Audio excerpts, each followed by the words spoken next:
ये कहानी एक छोटे से गांव में रहने वाली एक परिवार की है, जहां सास बेटे और बहू का साथ में जीवन बीत रहा था।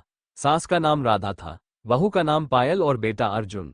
राधा का स्वभाव हमेशा थोड़ा कठोर और तीखा था, और बहू पायल सीधी सादी, शांति प्रिय और अपने परिवार का पूरा ध्यान रखने वाली लड़की थी।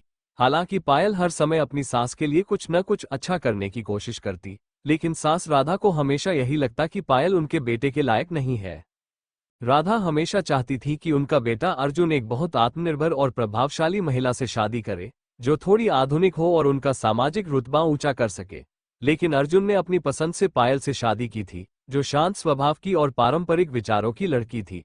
राधा इसे कभी मन से स्वीकार नहीं कर पाई और अक्सर पायल पर ताने कसती रहती, उसे तुच्छ समझती और काम में हमेशा कमी निकालती।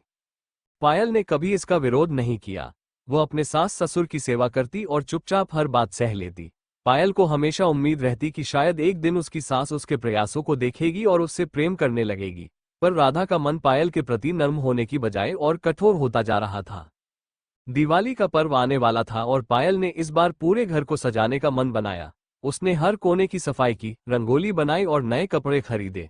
उसे लगा कि दिवाली के इस पावन अवसर पर वह घर को ऐसा सजा देगी कि उसकी सास का दिल खुश हो जाएगा। लेकिन इसी बीच राधा के मन में एक योजना बनी। वह सोचने लगी कि अगर अर्जुन की शादी किसी दूसरी लड़की से हुई होती तो उसका घर ज्यादा खुशहाल होता। उसे लगा कि पायल के मुकाबले अर्जुन के लिए काली, यानी थोड़ी तेज तर्रार और आधुनिक विचारों वाली लड़की ज्यादा उपयुक्त होती। राधा ने अर्जुन के लिए अपनी एक पुरानी परिचित की बेटी सुमन से बात की। सुमन शहर में पली बड़ी, आधुनिक विचारों वाली आत्मविश्वासी लड़की थी। राधा ने मन ही मन तय कर लिया कि इस बार दिवाली पर वह सुमन को घर बुलाएगी और उसे अपने बेटे अर्जुन की जिंदगी में शामिल करने की कोशिश करेगी। राधा की योजना ये थी कि वह सुमन के साथ अर्जुन की एक नई शुरुआत कराएगी, जिससे पायल खुद ही घर छोड़ देगी। दिवाली की शाम का माहौल बहुत ही खुशी भरा था।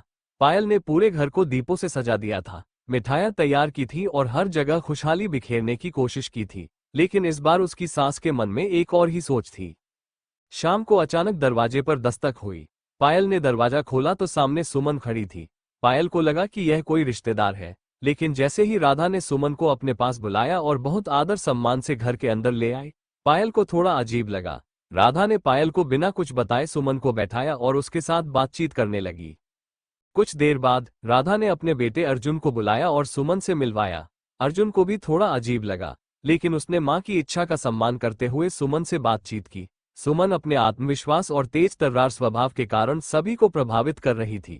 राधा बार बार सुमन की तारीफ करती रही और पायल को अप्रत्यक्ष रूप से नीचा दिखाने के लिए कहने लगी, देखो कैसी स्मार्ट और सजीली लड़की है, ऐसी ही लड़की मेरी बहू होनी चाहिए थी।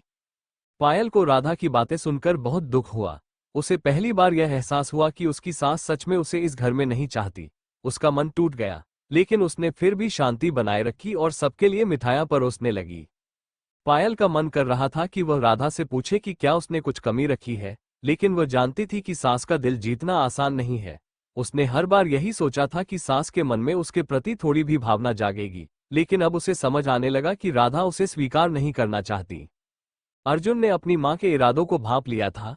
उसे ये समझ में आ गया था कि उसकी मां पायल को पसंद नहीं करती और सुमन के रूप में वह उसके लिए एक नई बहू देखना चाहती है। अर्जुन ने देखा कि पायल ने दिवाली के लिए कितनी मेहनत की थी, लेकिन उसकी मां ने उसकी मेहनत को नजरअंदाज करते हुए सुमन को विशेष स्थान दिया। अर्जुन ने अपनी मां से कहा, मां, मैं पायल को दिल से चाहता हूं और उससे शादी की है। मैं आपके आदर का हमेशा ध्यान रखता हूं, लेकिन ये बात मुझे दुखी करती है कि आप मेरी पत्नी को इस तरह नीचा दिखा रही है।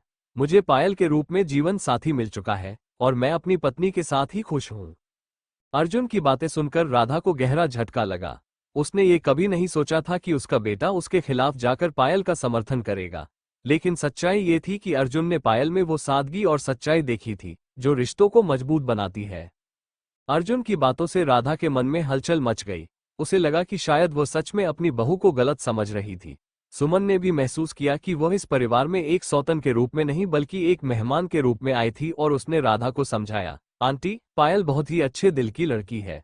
आप भाग्यशाली हैं कि आपको ऐसी बहू मिली है जो न केवल परिवार का सम्मान करती है बल्कि अपने रिश्तों को सच्चे दिल से निभाना चाहती है। सुमन की बातें सुनकर राधा को अपनी गलती का एहसास हुआ। उसने पहली बार अपने मन की कड़वाहट को दूर कर अपने बहू को अपनाने का निर्णय लिया। उसने पायल को बुलाया और कहा, पायल, मुझे माफ कर दो। मैं शायद तुम्हें ठीक से समझ नहीं पाए। तुमने इस घर को हमेशा बहुत प्यार से संभाला है, लेकिन मैं ही तुम्हारी मेहनत को नहीं देख पाए। पायल की आंखों में खुशी के आंसू थे।